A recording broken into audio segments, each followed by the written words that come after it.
So it looks like Gerald Butts has stepped down from his position today as Trudeau's puppet master right hand man.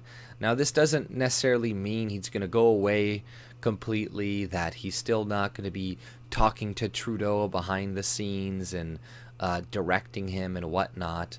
So, really, it's not really a big deal. Anyways, he suffers a little bit of heat, I guess, but then Trudeau gets to kind of get away scot-free.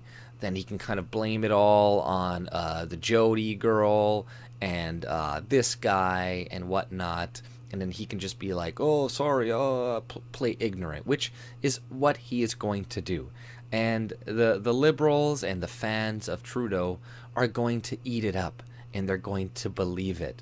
So, this is just going to be something that should be a scandal, that should get him to resign, but it won't. He's already had multiple ethics violations already.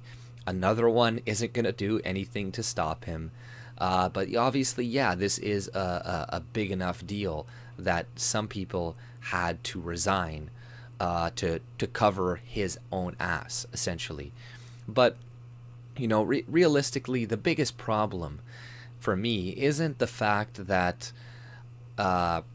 Trudeau or GM Butts or whatever was trying to pressure Raybould to change the verdict on the SNC-Lavalin case or whatever.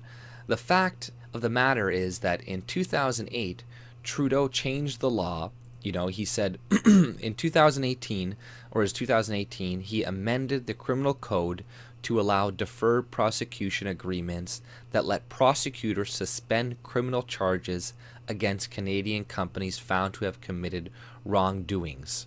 The measures was inserted in the budget, in the 2018 budget, after a brief consultation in 2017. So that is the real issue right there. It's why can the government influence a judge or a prosecution to change something that has to do with the law? If somebody breaks the law, they need to be punished. But obviously, we want to live, we want to be in a country like fucking China, freaking dictatorship, which Trudeau says that he likes, that he wants to model our country kind of like. And this is exactly what they did to like our own citizen that was sentenced to 15 years of prison. The government intervened and says, oh, no, send him to death instead now, right? Or life or whatever in prison. I think it was death. And then now, like, how is Trudeau gonna be able to tell the Chinese people, hey, don't influence these cases and don't do this and don't do that, when he's doing that in our own country? You're losing the moral high ground when they're seeing this in their country. The Chinese are watching all this going on. They're seeing the Trudeau government administration trying to pressure this government or his justice minister to change a prosecution in favor of a Canadian company. And it's like, in 2015 they were charged, and then they went lobbied the government. Trudeau then amended a bill in like C-76, I think it was Bill C-76, I believe, and essentially made it so people like Raybould, Jody Raybould, could go to the prosecution and say like, no, offer this company a deferred agreement, or what was it called, the deferred prosecution agreement. And that's supposed to be to protect workers or whatever. But that's just bullshit. It's just protect these corporations so then they can get away with doing a bunch of illegal shit.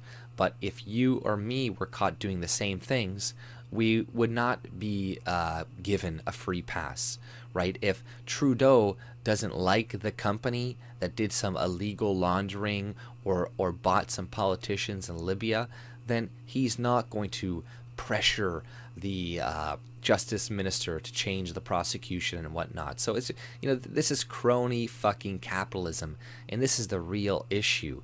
And you got the conservatives. I saw them talking about this today, and they were saying how they would also pretty much propose something very similar and propose some of the same amendments that Trudeau proposed, for that specific company.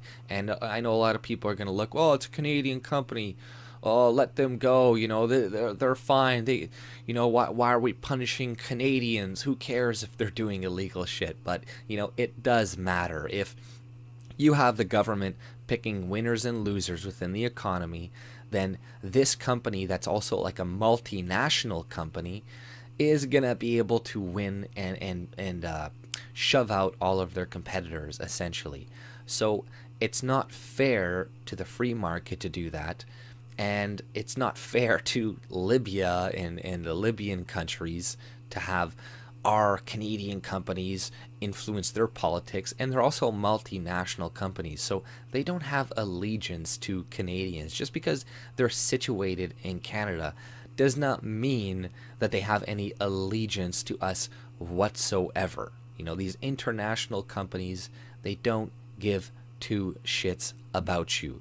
So don't bend over backwards trying to protect them and trying to, not make them suffer the consequences, and just get mad at Trudeau and PM Butts, which we should get mad at them too. But like I said, that one of the bigger issues, or the biggest issue, is the crony capitalism aspect, and the fact that it's so easy for companies like SNC-Lavalin to lobby the government, lobby Trudeau and Scheer to change the laws in their favor, right? That should not, our system should not work like this. It's way too easy for people to manipulate it, for people to, spend enough money to change it in their favor.